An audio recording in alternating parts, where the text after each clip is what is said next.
हम लोग के सामने यहाँ प्रश्न दिया गया है कि किसी कक्षा में बालक और बालिकाओं की संख्या में अनुपात 7:5 है। यदि बालकों की संख्या बालिकाओं की संख्या से 8 अधिक है तो कक्षा में कुल कितने विद्यार्थी हैं यह हमें बताना है। तो दोस्तों सबसे पहले यहाँ पे हम क्या लिखेंगे,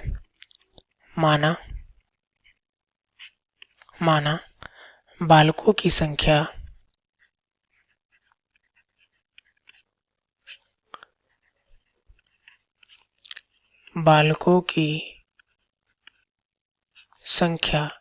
बराबर x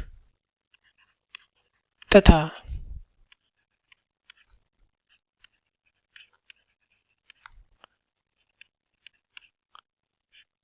बालिकाओं की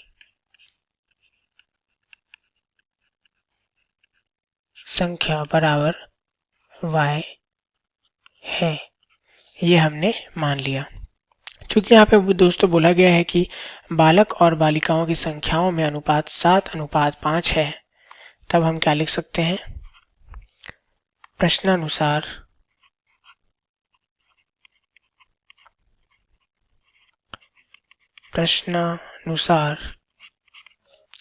जैसा कि यहाँ पर बोला गया है कि बालक और बालिकाओं की संख्याओं में अनुपात 7:5 है, तो बालक की संख्या क्या है, x अनुपात y बराबर कितना है, 7:5 है।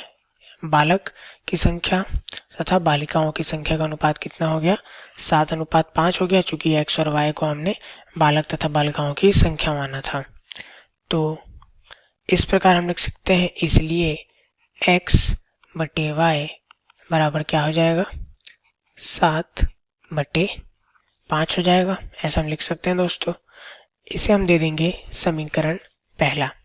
अब दोस्तों यहाँ पे बोला गया है कि यदि बालकों की संख्या बालिकाओं की संख्या से 8 अधिक है, तो यहाँ पे बोला गया है दोस्तों कि बालकों की संख्या मतलब x जो है वह 8 अधिक है बालिकाओं की संख्या से। तो यहाँ पे हम क्या करेंगे, बालिकाओं की संख्या में यदि हम 8 और जोड़ दें तो वह क्या आ जाएगा, बालकों की संख्या के बराबर आ जाएगा। जैसे कि प्रश्न को यदि हम फिर से देखें कि यदि बालकों की संख्या बालिकाओं की संख्या से 8 अधिक है, तो बालकों की संख्या यहाँ कितनी है, हमने जैसे यहाँ देखा 8 है, वह बालिकाओं की संख्या मतलब y से कितनी अधिक है, 8 अधिक है। तो यदि बालिकाओं की संख्या में यदि हम 8 जोड़ दें तो वह बालकों की संख्या के बराबर हो जाएगी। तो यह हमें दिया है। तो यहाँ से हम देख सकते हैं कि x बराबर y धन 8 है, यह हमारा समीकरण 2 हो जाएगा। तो यहाँ से हम लिख सकते हैं x का मान समीकरण 1 में रखने पर, x का मान समीकरण 1 में रखेंगे तो हमें क्या मिल जाएगा, जैसा कि समीकरण 1 में दिया है x बटे y बराबर 7/5। तो यहाँ से हम लिख सकते हैं y धन 8/8 बराबर 7/5। दोस्तों यदि यहाँ हम पक्षांतर करें तो यहाँ हम लिखेंगे पक्षांतर करने पर दोस्तों यदि हम यहाँ पक्षांतर करें तो यहाँ हम यहाँ पे तिर्यक गुणा कर रहे हैं, चूंकि 5 भाग में है तो इस तरफ जाके वह गुणे में आ जाएगा, 5 गुणित y धन 8।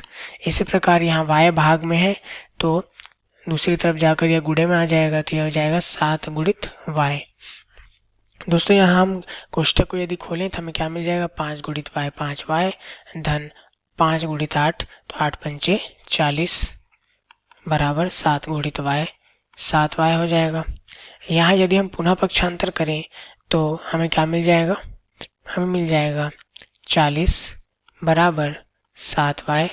चूंकि 5y यहाँ धन में है तो दूसरे पक्ष में जाके ऋण में हो जाएगा, तो यह हो जाएगा ऋण 5y। तो यह हमें कहाँ से मिला, पक्षांतर करने से मिला। पक्षांतर करने पर हमें यह मिल गया। अब दोस्तों यहाँ से हम देख सकते हैं कि 7y में से 5y गया तो हमारे पास आ जाएगा 2y।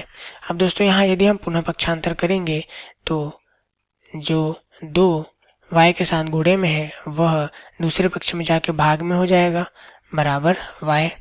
तो इस प्रकार हम 2 से भाग देंगे तो 2 एकम 2, 2 दूनी 4, 2 शून्यम 0। तो यहाँ से लिख सकते हैं y बराबर कितना आ गया, 20 आ गया। चूंकि y का मान हमारे पास 20 आ गया तो यह मान हम कहाँ रखेंगे, यह मान हम समीकरण 2 में रखेंगे। y का मान समीकरण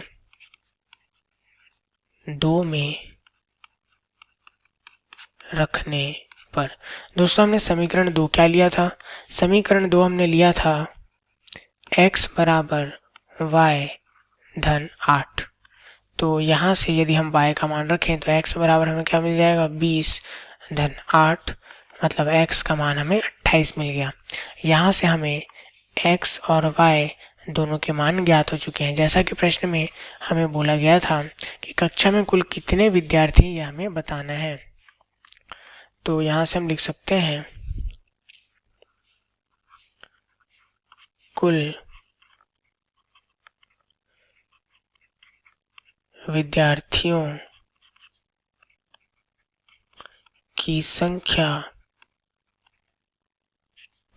बराबर क्या हो जाएगा, कुल बालकों की संख्या धन कुल बालिकाओं की संख्या। तो यहाँ से हम लिख सकते हैं कुल बालक तथा बालिकाएं,